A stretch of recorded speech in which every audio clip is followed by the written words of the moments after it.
Thanks very much for taking a few minutes. Can we start off with your names and what you're doing here today? My name's Larry Herman. I'm a photographer, and I'm here to further record the development of the anti-war movement in the UK. Peter Marshall, another photographer, and I've been photographing the anti-war movement as long as it's been there. Okay, well that's amazing. Brilliant job, guys. Well done. I'm a photographer too. You've obviously been doing this for a while. You presumably got some insight to how the movement is going. Any words that you would offer on that? I'm just in solidarity with the movement as a whole.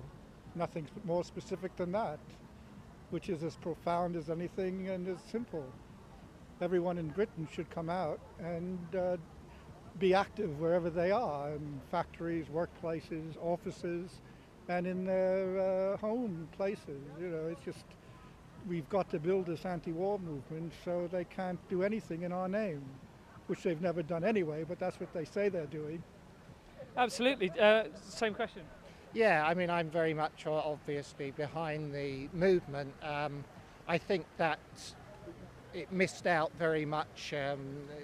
We shouldn't have gone to war. There were enough people who came out that it should have been able to stop it, and I think it sort of lost its way there, and I just hope that it's going to deal more effectively with things now. How do you think overall, the progress is happening? Because 2 million people came out on the streets to say they didn't want this war. 80% of the population doesn't support it. How do you think the campaigning, how do you think marching and protesting is having an impact? I think that we've got to get sort of people doing more things in their everyday life, not just these sort of big events. People have got to see how they can actually make a protest in their jobs, in what they do in their daily life, really, as well as these events. I think that it's a process of building an anti-war movement. Obviously I remember Vietnam.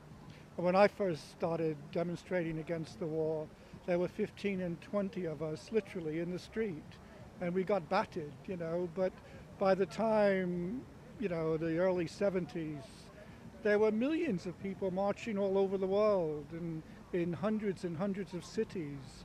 And, this is a process. This is how it builds. I think that 2 million person or million or whatever the figure you use, it was massive. I've been demonstrating for decades, and I have never been part of such a huge, building to building, not pavement to pavement. It was an extraordinary experience. And it was invigorating for me and for the people who are on it and the people who saw it.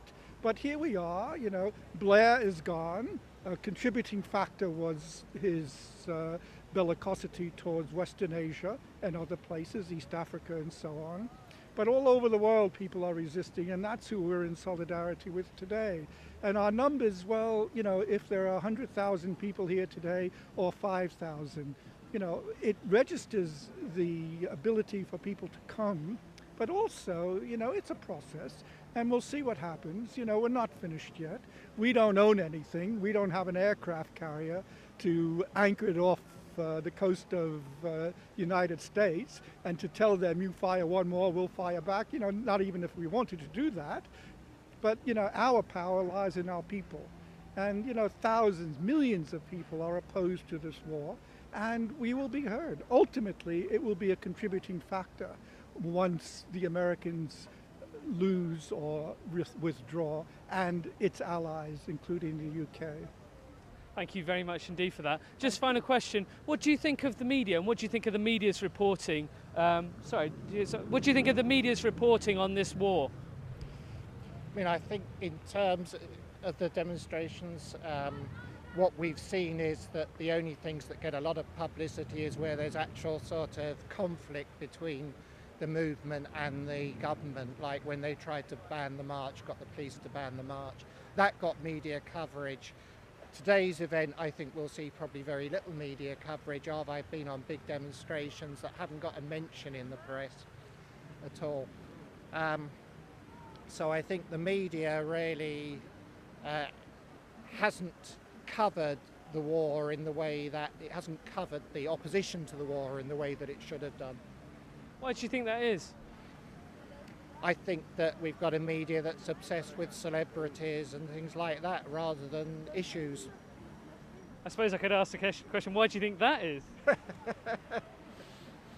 a philosophical question, I guess. Yeah, I guess that those things, I mean, it's a matter of making money, isn't it? And the media are controlled by people whose only real thought is how much they're going to make out of it, not about the issues of what's right and so on.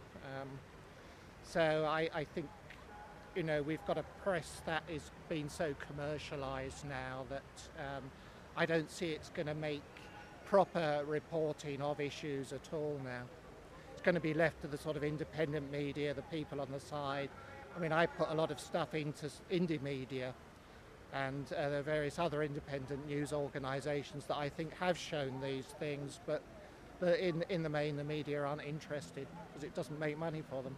The dinosaurs are the dinosaurs. Gentlemen, thank you very much indeed. I just want to say, oh, sorry, before yep. you walk away, Thank you. that there are many, many workers in the media who do support anti-war activities. I'm one, camera worker is another. You know, the majority, the media is owned by the people who have a vested interest in continuing the war, but there are many people who work in the media who actually are opposed to the war and are active. And thank you.